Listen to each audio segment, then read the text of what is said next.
All right. Thank you very much. And thanks, Nicole, for all of the work and preparation and communication that she does to pull this off every single month. So we're really excited You're welcome. today to share with y'all some of the things that the Extension Master Gardener National Committee has been working on.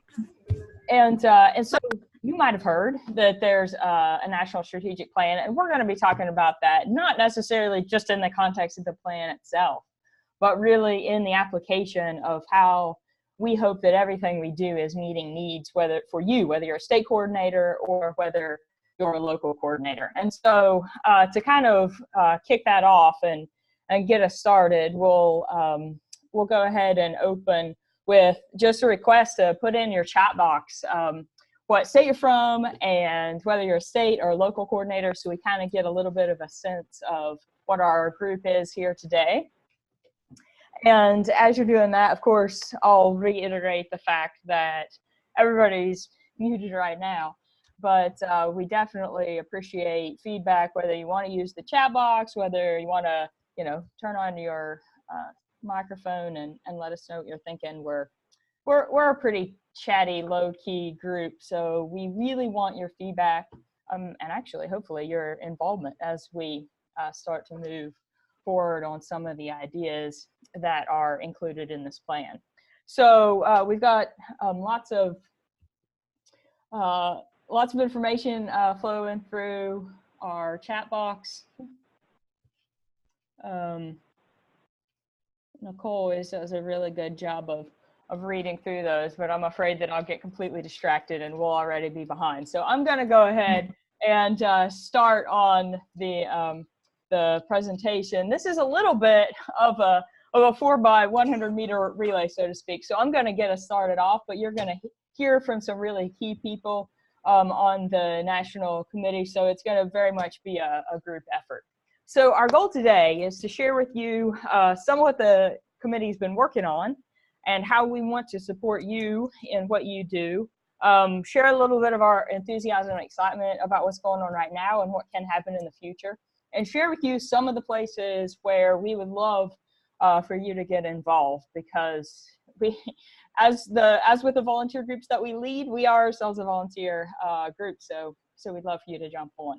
So we're going to share a little bit about where we've been. I know there may be some of you guys who, like me in some ways, consider yourself a relative newbie, and so you don't know what happened in 2006 and kind of the history of where we've come from, a little bit about what guides us, a little bit of our mission and vision, and then sharing with you where we're going next. And we hope that there's plenty of time at the end for some feedback and some sharing. So the National Committee itself is made up of folks from all around the country. And so we have regional representatives that are elected positions that, kind of start at the beginning of even years. So from University of California, we have Missy Gable from Rutgers. We have Jan Zajtek from NC State. We have Charlotte. I am from University of Tennessee in Knoxville. Susan Oblique is at Iowa State. Chris Hogert is at University of Wyoming.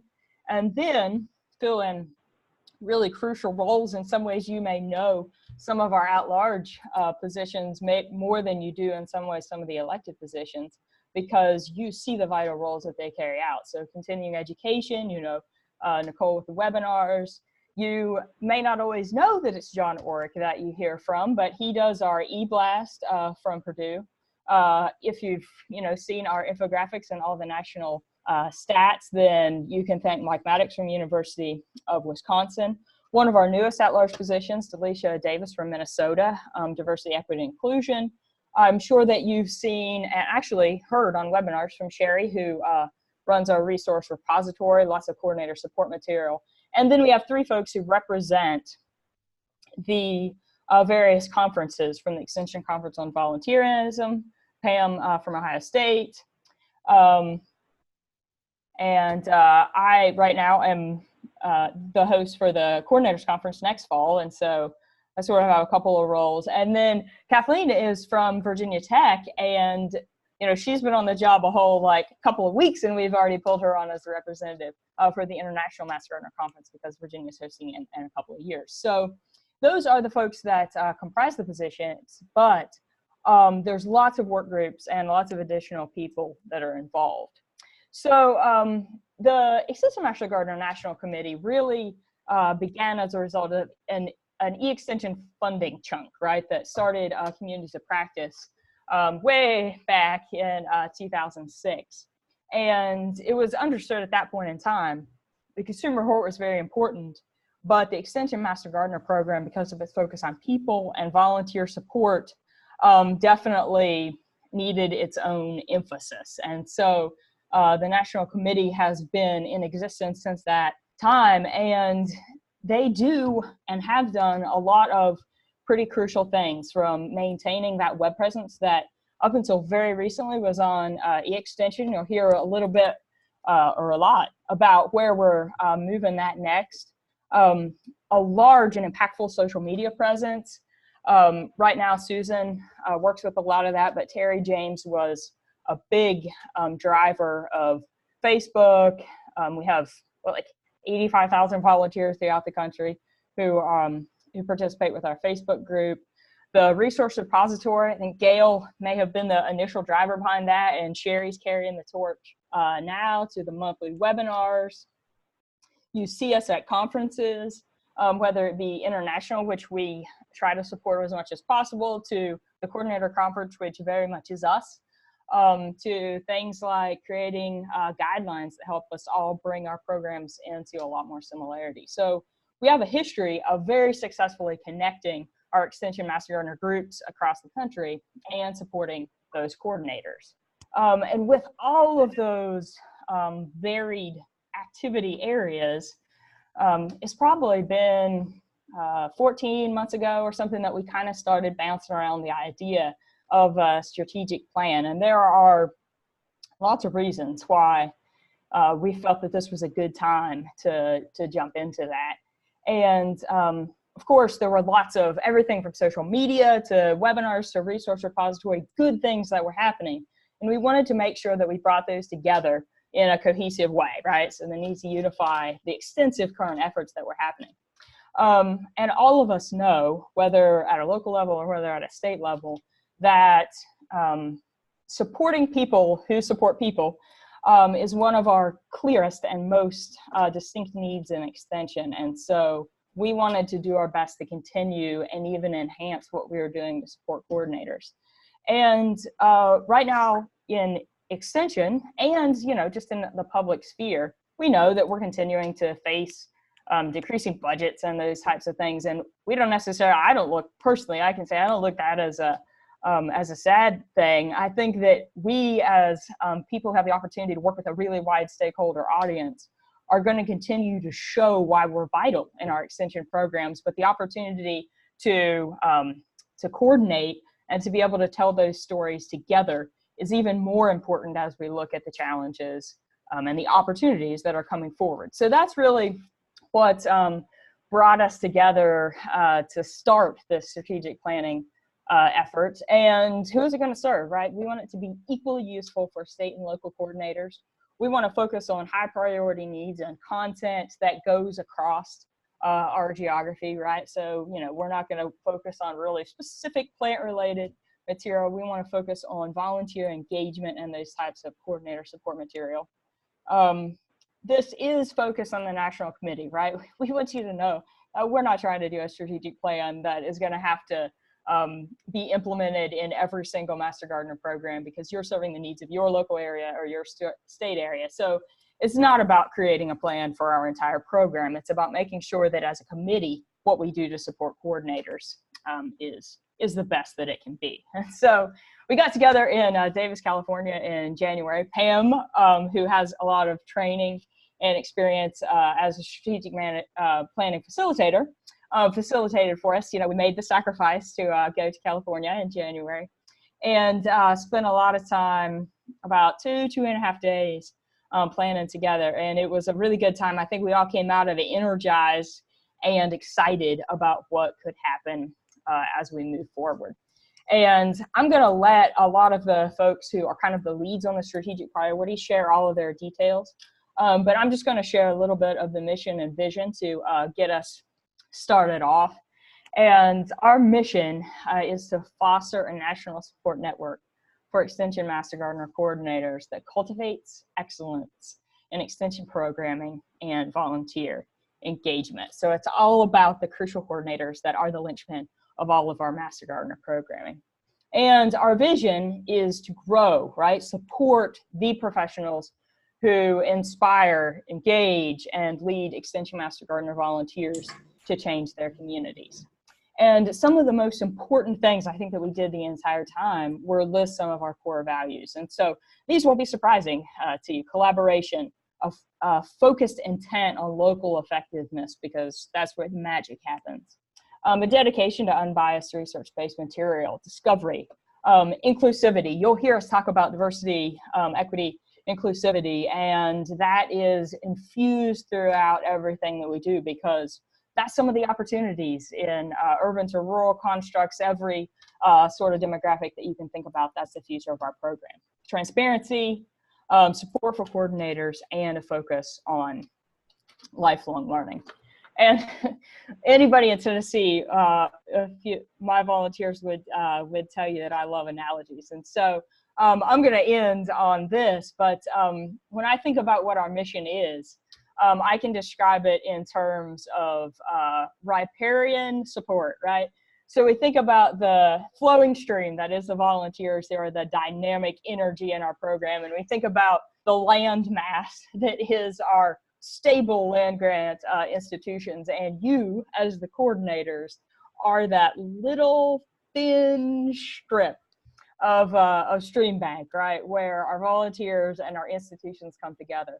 And so supporting the lifeblood of our extension program and our volunteer efforts is right there on that bank, right? Supports water quality, you know, it supports productivity, all those sorts of things. I won't let my analogy get too far out of hand, but that is what brings us together, is giving coordinators the resources and the support they need to do the absolute best job that they can. So these are our 3 strategic priorities: to increase awareness, recognition of the National Committee, to provide coordinator support, which is in many ways the overriding goal, and to communicate our program impact. And so to let our team members kind of jump in and share all of the specifics and the excitement of these specific priorities, I'm going to now hand the baton off to Missy Gable, who's going to share some about strategic priority number 1. Thank you so much, Natalie. So as Natalie mentioned, I'm going to be talking about strategic priority number 1, and I'll be sharing all of the different tactics that we have around that strategic priority. Our priority is to increase awareness and recognition of the Extension Master Gardener National Committee. I'm going to stick with Natalie's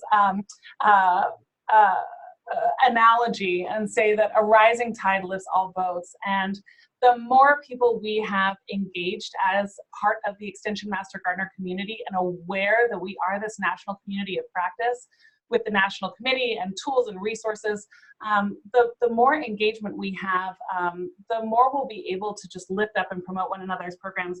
I personally have learned so much, and I'm sure anyone who has visited the resource repository has also seen all of the effective tools that we can take from our colleagues around the nation and utilize. And so this strategic priority is all about making sure people know that the National Committee is really working to be the clearinghouse for the exchange of information, tools, and resources. And so our tactics to increase awareness and recognition are to develop an Extension Master Gardener website. I'll talk a little bit more about that.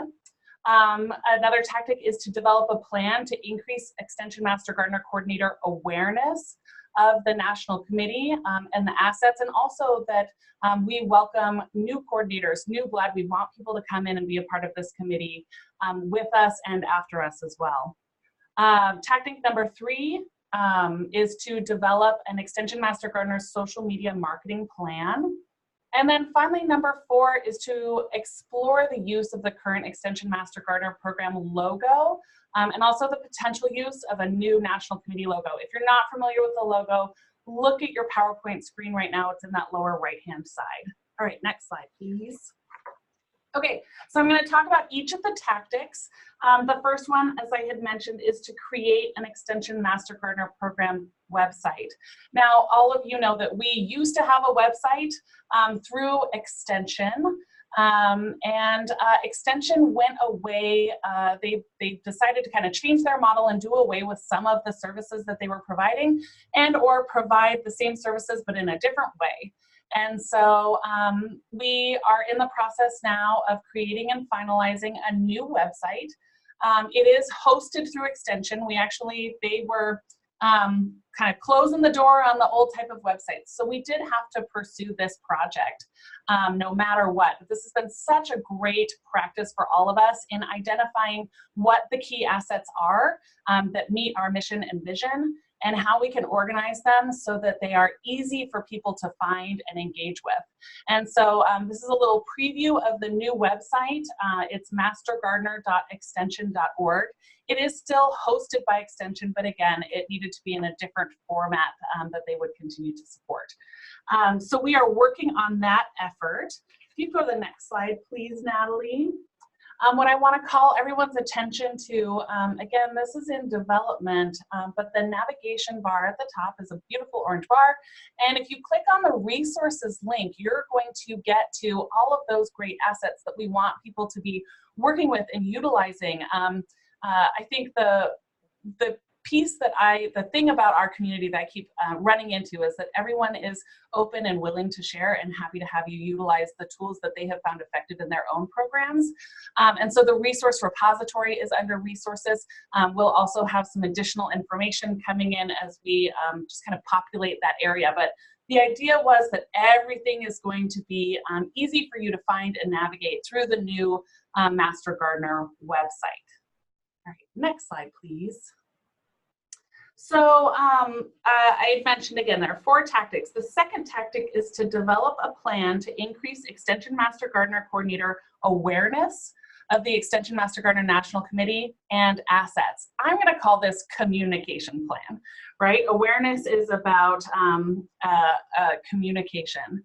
And so we are in the process now of working through some key questions.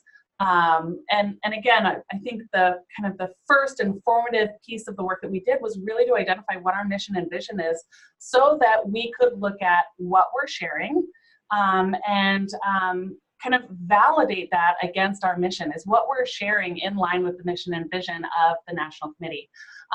So we looked at what we're sharing, and we continue to look at that. Things like the national report, new resources through the resource repository. Hope everyone has seen the EMAG that comes out twice a year. Also information about upcoming events.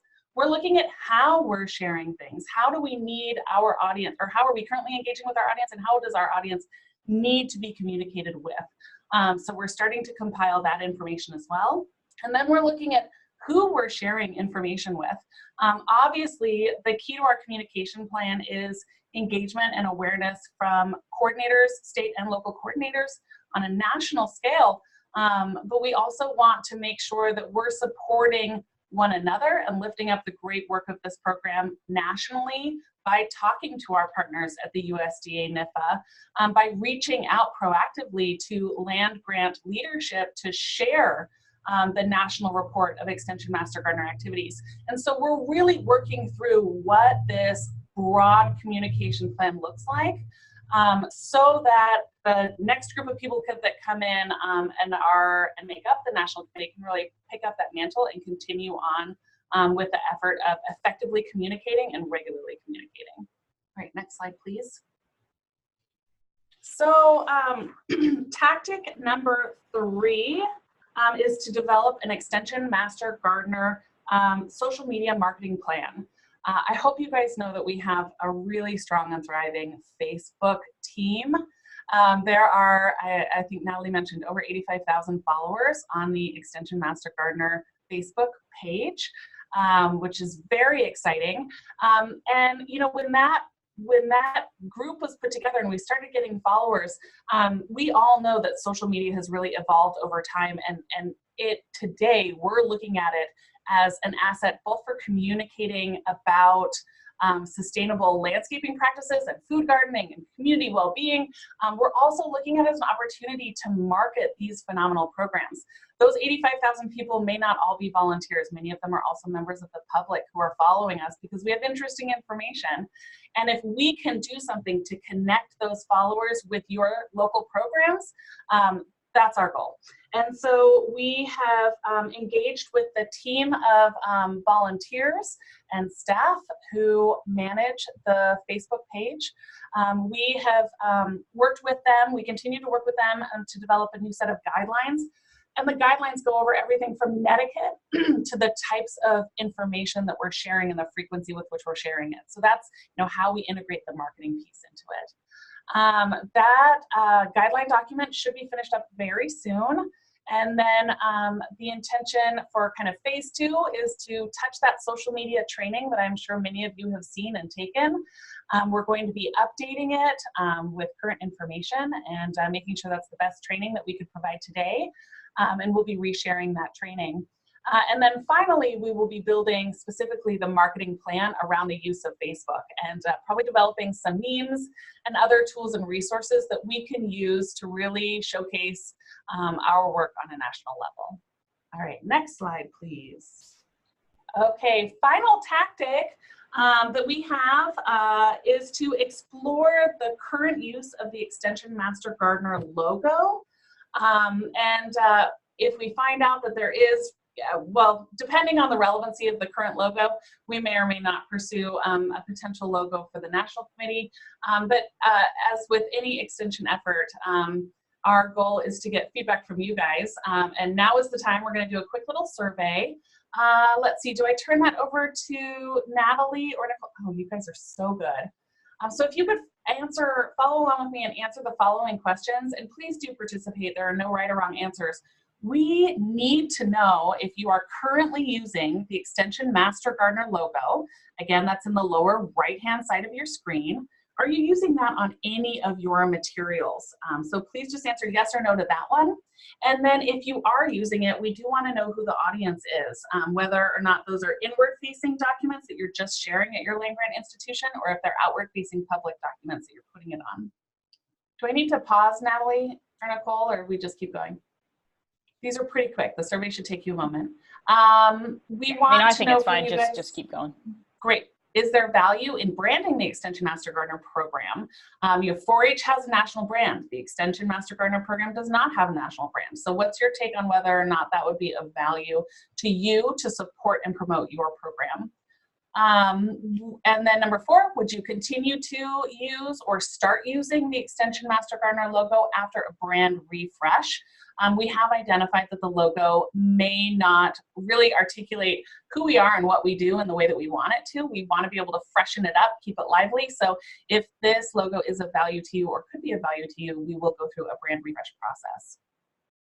And then finally, which do you feel is most important to build knowledge of within the first few months of hire? That is not my question. Yeah, that is someone else's question. Yeah. Well, I just kept going, guys. So if you could take your time and answer questions 1 through 4 for us, we really appreciate it.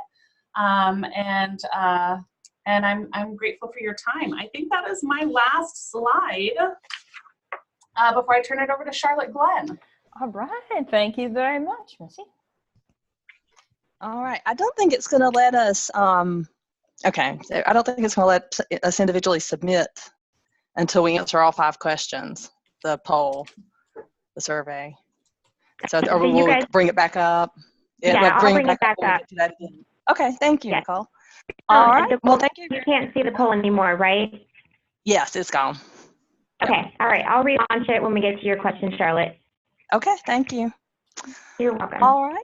Well, thank you, everybody. It's great to be here. This is Charlotte Glenn from in North Carolina, and I'm going to be talking about strategic priority 2, which is to provide National Extension Master Gardener Coordinator support. So I've got this picture here of a forest of trees growing together, and we know trees are more resilient when they grow together like this. They're more resilient to storms and to wind, particularly, and ice. And, we as coordinators are more resilient when we work together all across the country and support each other. So in that spirit with strategic priority 2, what we're really looking to do is we have 4 goals. So we're talking about developing an Extension Master Gardener Coordinator mentoring program, to strengthen existing professional development for the EMG coordinators, to expand and promote Extension Master Gardener Coordinator recognition, and to facilitate resource sharing. And so on the next slide, we'll see our plan to really launch these efforts. So go back one, yeah, skip one, I think. To launch these efforts, our first step is to assess the core competencies all across the country. So if you participated in the webinar last month, you might remember that I talked about a study that was just in North Carolina to assess training needs of EMG coordinators. So we're going to take this nationally, and we really need you to participate. So we want to better understand all across the country which of these competencies you feel are very important, and then what you feel like your current proficiency is. So this will be for state and local coordinators. And what we'll do is send the initial invitation to all the state coordinators. If there's not a state coordinator in your state, we'll find some way to get it to you and get it out. And then we'll ask the state coordinators to forward it on to the local coordinators throughout their state. So our goal is to get that invitation out in December. So we've submitted for IRB approval, so just waiting for them to sign off on that so we can send it out. And once you get it, if you could take it, which should take probably about 20 minutes to complete. And then if you could just take time and work through the study, it will be extremely helpful to the committee in our decisions around where to go next and what to prioritize. So if we go to the next slide, it'll just show you a quick kind of look of what the survey will ask you to do. There'll be these lists of competencies, and for each one, you're going to have to answer 2 questions. You're going to have to say how important you think it is, and then you're going to have to rate your current proficiency.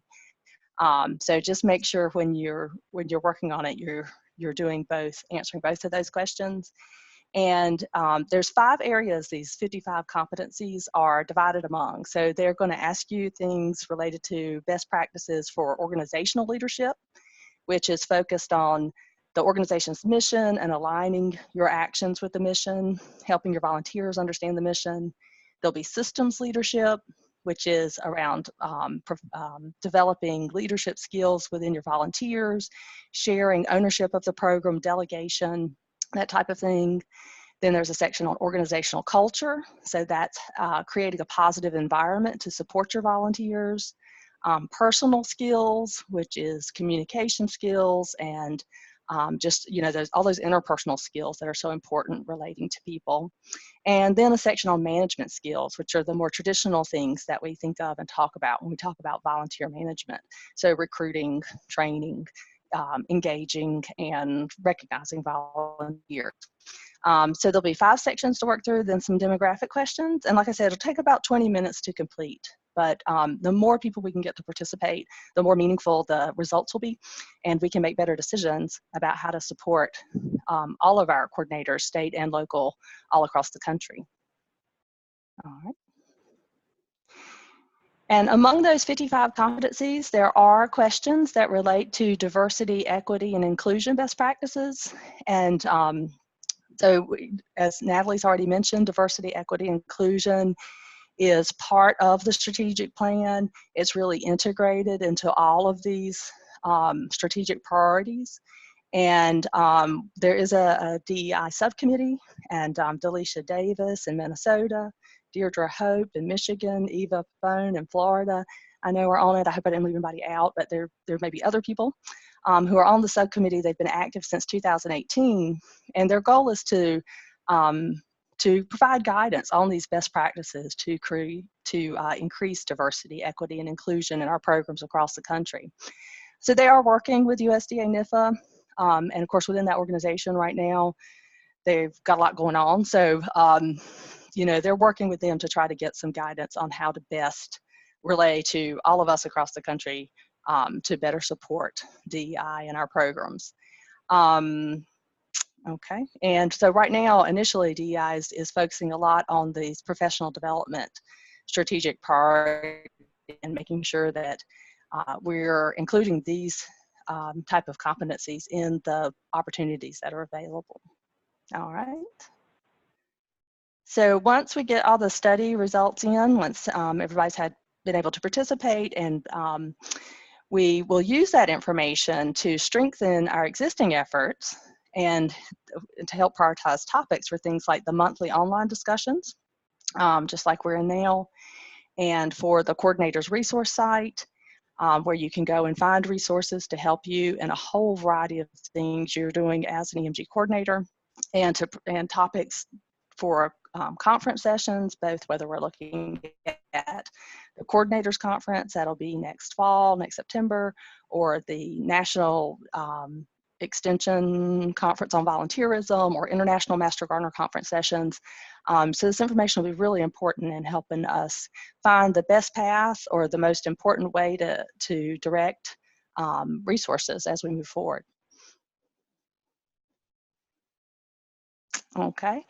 And also, they will inform development of new resources. So in addition to strengthening what's already been going on with the National Committee to support your professional development, we have new things that will be coming online. And so first is creating some interview questions that could be shared to help hiring of Extension Master Gardener coordinators. So, you know, how can we find the people who hopefully already have the skill set, or at least some of the skill set, to be successful in that position? So what kind of questions could be asked in the interviewing process?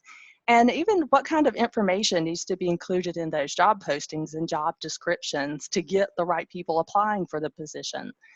So that's one way we'll use the information to provide practical ways that you can put it in place in your state. We'll also are really interested in talking a lot about the idea of a mentorship program and how to connect people with mentors. And one way we were looking at is to identify people who could be mentors in specific content areas or specific practice areas. So, you know, if you're really good in a certain area, you could be a mentor for a variety of people, you know, people who need some further support in that area. So to identify practice areas where mentors are most needed.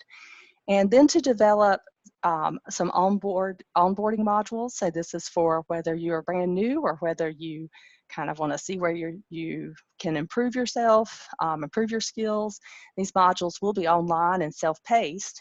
And in addition to having the module there to learn from, we will build into them who are the other people you can reach out to, these kind of content mentors, for additional support if you need that. So you might wonder why I have this crazy picture of the baseball, the bat hitting the baseball, and that is just from a story that a client told me when I was first started out in Extension. It was a nurseryman, and he was probably close to 90 at that point, and he had gone to a conference where there were specialists speaking, and he was talking about how impressed he was by one of these specialists who was talking about some of her research. And he said, I went into that session and sat there, and it just felt like she took a baseball bat full of knowledge and hit me upside the head. He thought that was really impressive. I thought, that doesn't sound so great. And so that's not what we want to do with these onboarding modules. We don't just want to overwhelm people who are especially new on the position, because there is so much to know. So we want to pace it out, and that's kind of the next slide.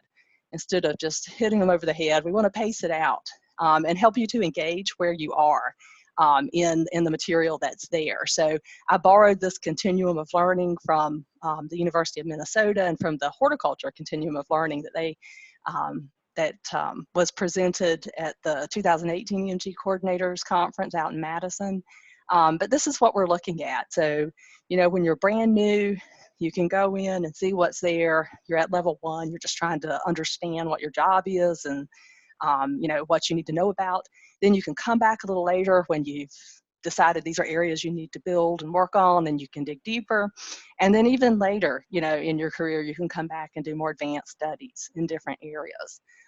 So it won't just be a one time that you visit and get everything you need and never come back. It'll be something hopefully that will support your professional development through your whole career. And then the next study kind of further illustrates that a little bit more, this kind of idea of a roadmap for success. So This is just borrowed from an article that was in the Journal of Extension on developing this competency-based new extension professional training program, where they were laying out, within first month and first 6 months and first year, the things that all these different areas you need to learn and kind of get a hold on. So we might not have this many different levels, but this is kind of also that idea of having different levels and spelling out, even for any given competency, like training Master Gardener volunteers, there's so much that's involved in that. So just to get you started, what are the things you need to know initially? And then to develop your skills, what are things you need to know? And then if you want to really become more expert in that area, these are things you can work on and build. All right. And so thinking of this idea of a roadmap for success, and kind of lots of, new agents come in, new coordinators come in, and there's just so much to learn and get a handle on. This is my poll question, which we've been asking at some of the recent conferences, back at the conference in June, and where we were out somewhere out west, and at the EMG conference up in Pennsylvania, asking different groups of coordinators, what are these important things you want to know? So these are actually all responses that have come out of those discussions, but what I'm asking you to choose is just one.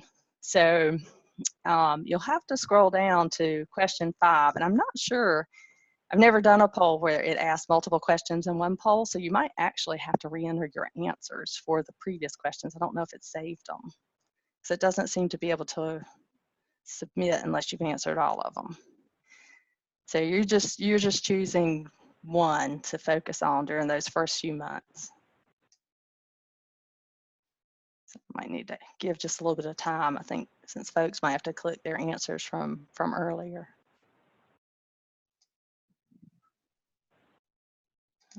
Yeah, that's what we call replicated data gathering. Yeah. It's important, it's like a randomized complete block, There you go. It's a valid method. Yeah. Yeah, I'm just answering them again myself. Just answer them the same way each time, right? I mean, the stats will pick it up in block effect if you don't answer in the same way. Yeah, so once you answer all 5, just be sure to click submit there at the bottom. And then once they all get in there, Nicole, will share the results with us? Yes, I can. Okay, great. All right, do you all see them? Yes, yeah, they're up on the screen. Okay, good. All right, so we can just look at them really quickly. With the logo, it looks like the majority of us aren't using it. But when we do use it, it's more internally.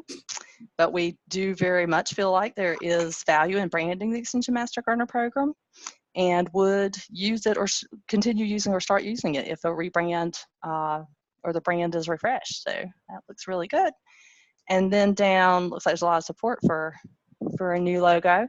Then down for my question with number 5, within the first few months, looks like what's really important is for folks to know the resources available to support you. So where you can go to get more help, followed by mission and goals of the EMG program. Whereas time management's a little lower. That's something you'll have to pick up later, and leadership skills. All right, thank you very much.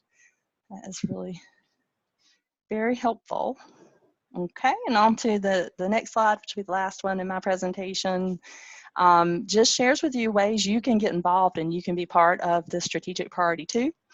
So the first is absolutely complete this training needs study. We really need your input, and we need as much input as possible, not only to gauge what the competency levels are out there and the training needs, but if we get a really good level of response, we'll be able to refine this competency list itself. We'll be able to use some statistical methods to make it even better and more relevant to our needs. So be on the lookout for that. There's also lots of opportunities for you to be involved in the EMG Coordinators resource website, which is a wonderful place to go and find things just to help you with things that you're doing as an EMG coordinator. You can nominate new resources to be part of it, whether you authored them or somebody else authored them. You could become a reviewer. And you can join the leadership team, and we would love to have you on the leadership team. We've lost some of our folks because they've moved on to different opportunities. So we would love to hear from you if you'd like to be part of that. And you can contact me, or you can contact Sherry Dorn. You can actually go to the website and enter yourself, enter your own interests there. And then we have opportunities for you to share your knowledge and experience. So you could be a presenter, or you could bring a poster to the 2020 EMG Coordinators Conference, or you could be a guest speaker for the online discussion that's held every month. And if you haven't, if say maybe you yourself don't want to be a speaker, but you have an idea, let Nicole Pinson know, because she organizes these. And as Natalie said at the beginning, she does a wonderful job. And I know doing something like this, I do something similar on a state level. It is a lot of work to organize these and to constantly be, you know, coming up with great ideas for speakers. So if you've got an idea or you want to present yourself, please let Nicole know. And those are just some of the many ways you can get involved with the strategic party too. And Charlotte? Yes.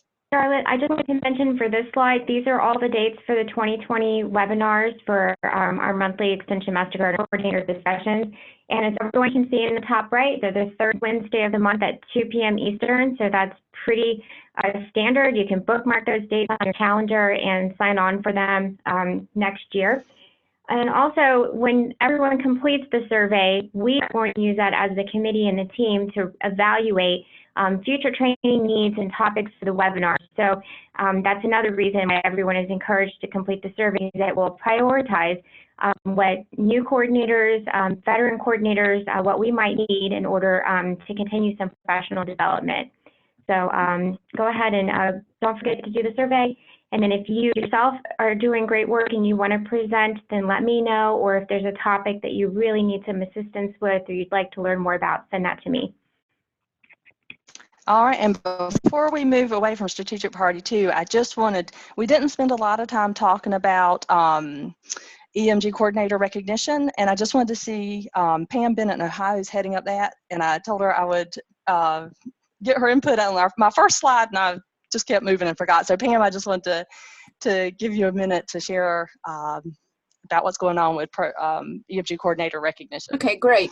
So as a part of the strategic plan, as you saw, one of the things we're going to do is recognize our coordinators for a couple different, or in a couple different areas.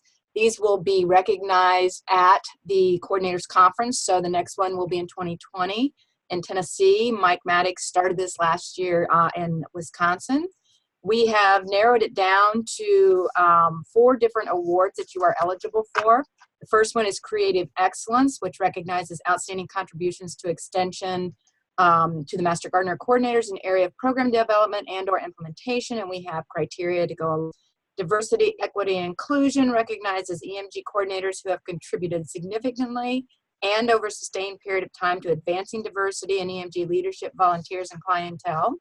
We have a Distinguished Early Career Award, and we have a Distinguished Coordinator Award. And the early career is those under 10 years as a Master Gardener coordinator. These can be state coordinator or county coordinators, and then over 10 years for the Distinguished Coordinator. We are putting together a timeline for when these will come out. Natalie, being the host of the conference, will be responsible for pulling this together, getting the committee to judge and so forth. So if you want to serve as a judge for these awards, you could do that, or nominate yourself or somebody else in your state for one of these awards. So we'll have those out around the first part of the year. Excellent, thank you. So another way you can be involved. All right, thank you so much. We're gonna pass it on to Mike and strategic priority number 3. All right, anchor leg, Mike, take it away. You knew I threw things in track. I wasn't a runner, right? I was actually thinking about like making some smart remark about putting like our biggest, tallest guy as anchor leg, but I decided to dispense with that. I threw things. So anyways, moving on. To continue with the river analogy that Natalie used at the beginning, this committee, it's been around for a while, but the iteration I know of it started, my story with it starts with Toby Day coming forward at a conference, I forget which one, I think it was maybe Rutgers, talking about the need for us being able to tell a national story about how Master Gardener programs and our work in it makes a difference because of the erosion of resources that is happening along that stream bed to our land grants. And this was as a way to show that we do make an impact. And it was with that excitement, that focus, that when the baton got handed off, I was really happy to be able to step up there and go, I want this, I want this, I want this. Yep. Yeah, you all just need to bob along with me as we do these horrible analogies and puns. So the committee here, and so hopefully you have seen one of these different iterations of the national report. We have the 2014, the 2016, and the 2018 one that just came out. This kind of captures all the things we've talked about before. You can see the logo, which I'm an advocate. Let's get a new logo. But you also begin to see the story of what we can tell with the numbers on here. The team itself is made up of a mix of state coordinators and local coordinators, and we also have participation from USDA, NIFA evaluation specialists and other data specialists. And it's really have been from working in close quarters with them that we've really been able to evolve this team and begin to tackle some of the issues. And I'll get to some of that. So one of the first things we did, though, coming out of the strategic the strategic planning meeting was, I think what we came up with wasn't really anything new what we were doing, but we just kind of codified it and fit it into the strategic plan. And what I hope to do is connect it with the communications, connect it with the diversity and inclusion, connect it with the coordinator support that is also being developed. We put in there to create the national EMG impact infographic and communication plan, which we have. We've been doing it. We've created the new graphic. We've gotten it out there. And as a result of that, the communication, especially at the national level with our federal stakeholders, even though they've been through all this turmoil and stuff going on due to politics, we're on their radar. And we're on their radar in a good way. In fact, to the point where they actually now want to have conversations about including us in on annual federal reporting, just so we can demonstrate the impact that we're making. So we've gotten somewhere with these communications we've been doing. The next part, though, of the strategic plan is develop the national initiatives and metrics related to what we're doing. And this is where, if you want to jump into the next slide, I think I can just show you some examples. This is kind of that, this is our 2018 national report.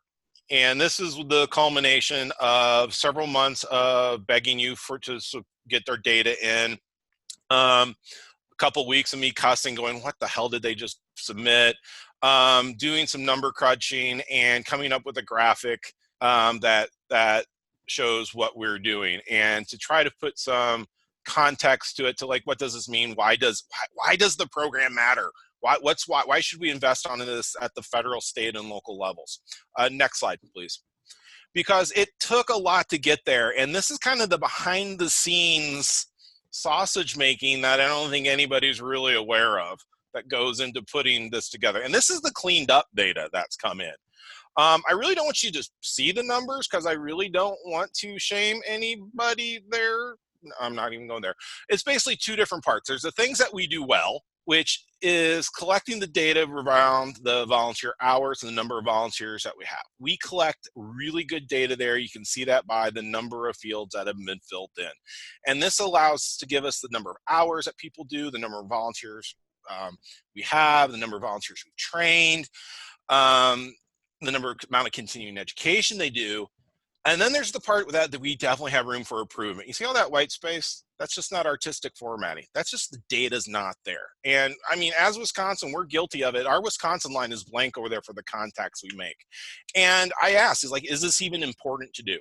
And our response from USDA is yes. We need to show the ripple effect. We need to show how through the investment in the land grants, through their investments in extension, through our then investments in the volunteer programs, we are able to have this ripple effect to reach people. Even with just our basic numbers, USDA came back and said, yeah, you're reaching like 20% of the population. And we're not all collecting numbers. So we definitely have some room for improvement here with just some of the basic metrics collection that we need to work on, and all do. Next slide, please. So Also in this conversation with USDA, their first response to me when we started work with them is, you're collecting all these numbers, you're collecting millions of hours of volunteer time. So what? What are those hours doing? What's the context of these hours? What are they doing? Who are they working with? Where are they located? And then the next part, what's the conditions? What's being changed? Are we actually making a difference with our Master Gardener programs where people are living, working, and playing?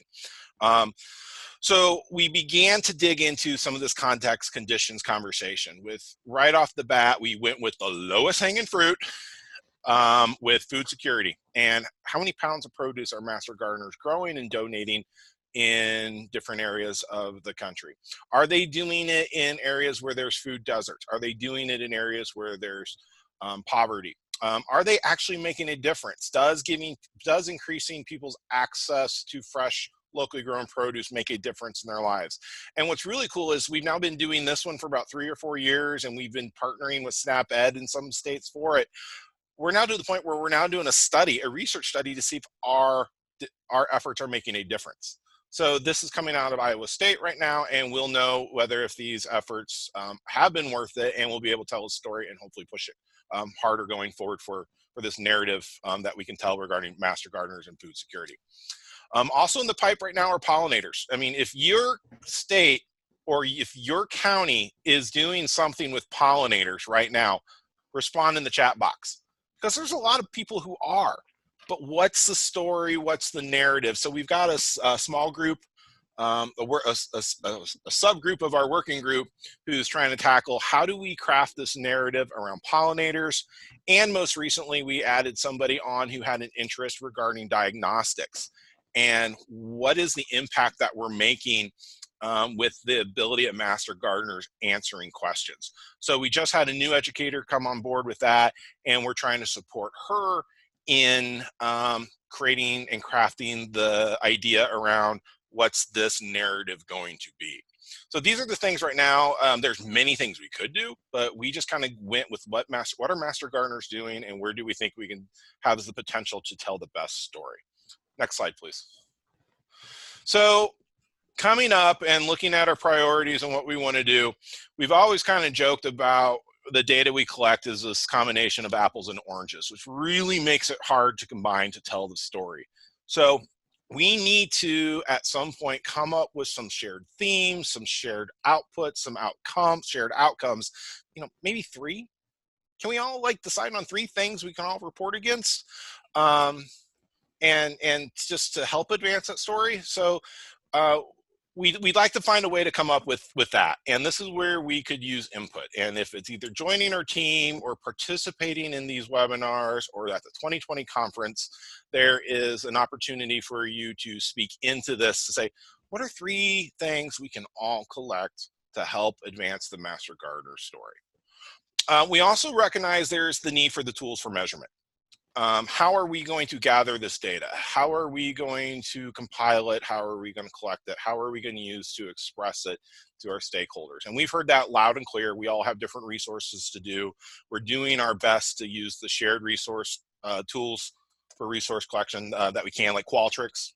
But we've heard this from folks, and so we're also trying to come up with what are the tools we need, as well as the techniques. And I think that's what I'm getting kind of excited about for the 2020 conference and making you do stuff there, because we want to have us practice the tools and the techniques for basic data collection so we can all speak into the program. And this is where I also get really excited about the coordinator training part that Charlotte was just talking about, because I realize if we start as soon as people come on board and start to explain, this is what data within the Master Gardener program is. It's qualitative, it's quantitative, it's context, it's conditions, it's outputs, it's outcomes. And this is what we need and why each data point we collect is important. I'm hoping we can start to improve it with the onboarding process for folks, and at the same time, create the systems, create the tools so people can better report it. But as you can probably guess, there's a lot of challenges in this. Within each state, we have trouble collecting data in places where we have clear lines or dotted lines. But when you have somebody who's me in a state reaching out to you in another state, and you don't know me, he's just this obnoxious guy on webinars, and he's asking me for data. There is no line, there is no connection. So we've got to create a culture within this group, and this is what I'm really excited about, is if we can create a culture ourselves, working across state lines, working informally, I think we really can advance the program. I think we can really do a good job telling the impacts, telling the story of the impacts of the Master Gardener program and what we do at every step of the way. I think I'm done with that, yeah. Yeah, and it's really all about win-wins, because if we can help early stage coordinators better document what they do, it supports them professionally and it comes right up the chain. So all of our presenters have actually been doing this, you know, all along the presentation. But as we kind of come to a close here, I just want to reiterate the fact that there's spots to jump right in on all of these efforts. So on impact and evaluation, you know, when it comes to pollinators, food gardening, food security, diagnostics. I mean, I know in our state, that's something that may be one of the most widespread things that we gather. Absolutely jump right in. And professional development, if you'd like to work on, you know, coordinator toolkits and onboarding, if you're one of the few members of our community that has a background in organizational leadership or volunteer engagement, we'd love to have you involved. And in communications and awareness, as we continue to support our Facebook effort, I'm smiling because we had this conversation going on in the chat box. Well, maybe we should think about some of the younger generation tools. You know, I hire a 20-year-old to do my Instagram for our State Master Gardener page. But, you know, think about what some of those new elements are. We would absolutely invite you to get involved. And, you know, feel free to use the chat box, but also know professional development, you know, contact Charlotte, communications and awareness. Feel free to get in touch with Missy or Susan, who works with our Facebook page, and Mike for impact and evaluation. And all of our presenters have hit on this, so you know I don't need to hammer this in too far. But what I want to share with you is that we're really excited going into next year and the opportunity to bring all of these elements together. And we're gonna, in many ways, kind of frame our conference around some of these themes that you've heard, right? So how do you tell your story, and how can, by us helping individuals at the local or state level better share the personal and the data impact of their program, how can that also help our presence nationwide? How can we improve our technology use, our media tools, and how can we best support our coordinators? So all of these professional development, communication, and awareness and impact evaluation are going to have a key part in the program. And, you know, we're kind of going to end off on how these integrate for our Extension Master Gardener program of the future. So as we, you know, turn the page into the new year, you'll hear more about, you know, the schedule for the conference and those types of things. In February, we hope to come out with a call for proposals, so that whether it's communication, right? You know, tell us about how Instagram is working to help you reach younger audiences. You'll have the opportunity to bring your local or state story to address a lot of these with presentations, both spoken or presentations, but also poster. And we're excited to have time to come together and push some of these efforts forward, in addition to networking and a lot of the fun that happens at our state conferences. So it is now 59, so we have we've actually finished on time, but we would love to hear any ideas that that you have, or any things that you see in there that would be fun to add, or feedback. We're certainly always open. By all means, jump on board.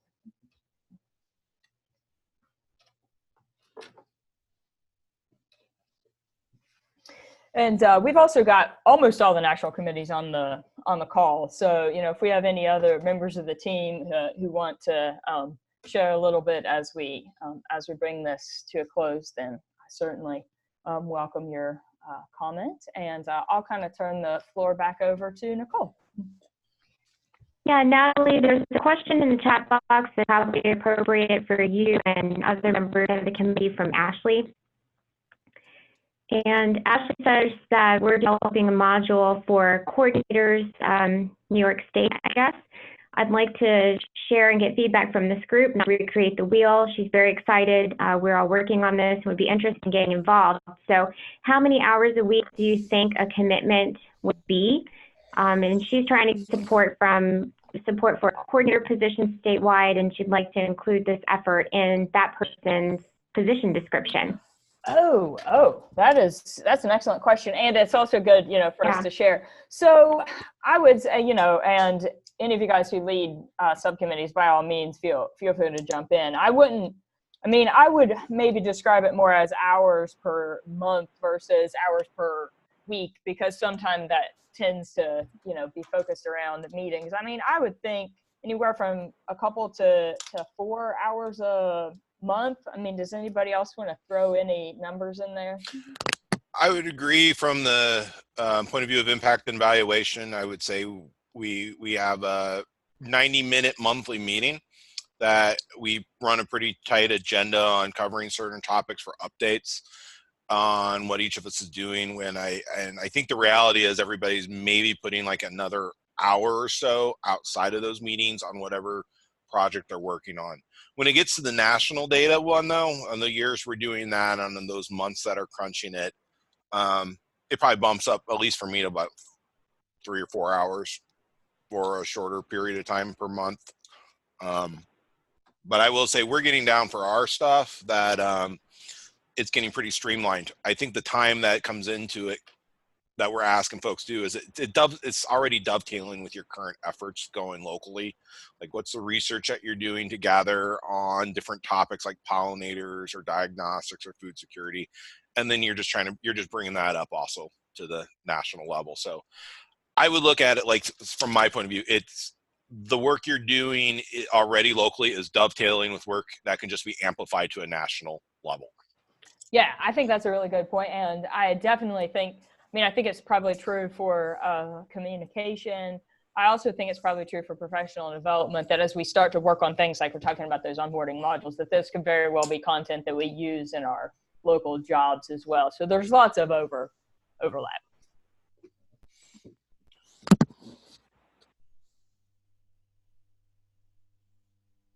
So Esther, Esther's got this really good point in there about not everybody has the time to do this, and I think that's a conversation we've had, and I know that's one of the reasons why I've stepped up to it, because like I know I have the time to do stuff to contribute to this as well as to everybody else, and at the same time I'm banking on the other members as I'm looking at our Brady Bunch screen show here.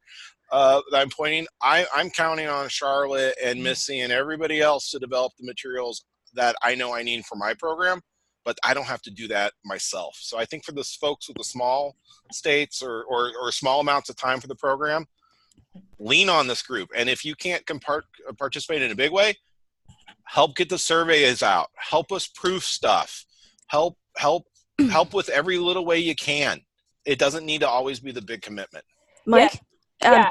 That wasn't my point. My point was that will there be resources that are developed for county coordinators that don't have that dedicated position? Esther, I think that's, and you're talking about kind of split positions, and I would say, I have a lot of folks in my state too who may spend like 10% of the time on the Master Gardener program. I think of some of these resources as online things that they might watch for an hour when I might never be able to get them to show up. Well, they might not have time in their schedule to come to a full day in service. And so I think yes. Is that more at what you're getting at? Yes. And yes, I think there needs to be some customized resources there too, for people with those split positions. Yeah. And I think some of the online self-paced may be a way to, contact folks who have multiple areas on their plates, right? One of the things I'm thinking back, Charlotte, to some of the discussions that we had this summer at conferences, the fact that we need to be realistic about our programs in how much time individuals actually have to spend in their individual county program. And that's really important to talk about early on. And that kind of hits on those folks who are juggling a lot. Sorry, Mike, I interrupted you. Well, I was wrong, so that was good. And I would add in, for the self-paced modules, especially for agents who, and that's very common in North Carolina too, for them to have a lot of different responsibilities, we look at and talk about and think about how to make some of those open to Master Gardener volunteers as well. So maybe you as an agent have a couple of volunteers who are really on board with the program and can help take up some of that leadership responsibility. So these can be resources for them as well. Yeah, that's a great point, Charlotte. I got some Master Gardener volunteers serve on my advisory committee, so those would be great candidates for additional training.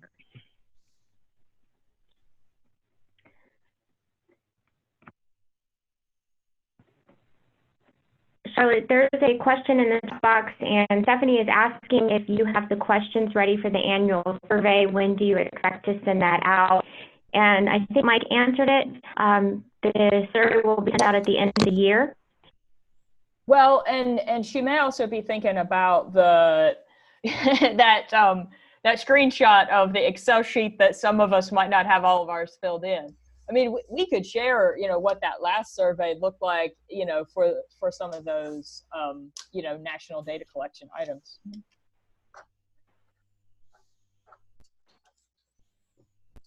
I know I've spent the last few years working on better ways to fill in those spots, and we realize it's a process.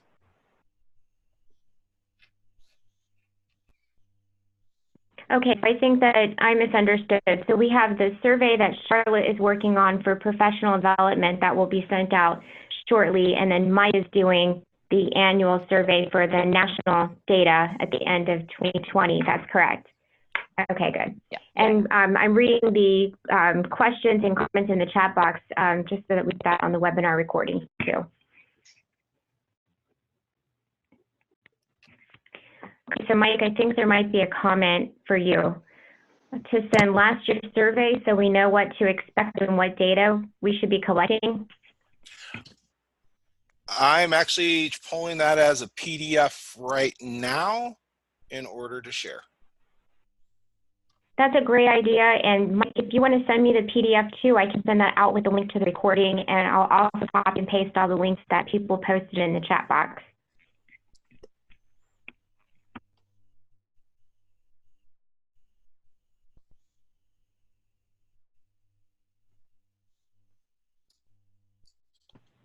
Okay, are there any other questions, comments, any ideas for future programs or discussion items?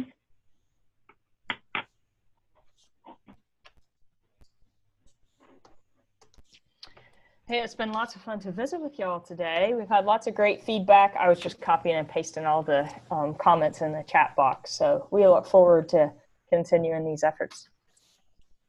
Yeah, I just want to thank everyone that was on the call today, all of the local coordinators, the state coordinators, and of course the members of the national committee. Thank you so much for doing the webinar. I feel like we did a great job of explaining the mission and the strategic plan of the national committee and how folks can get involved across the country.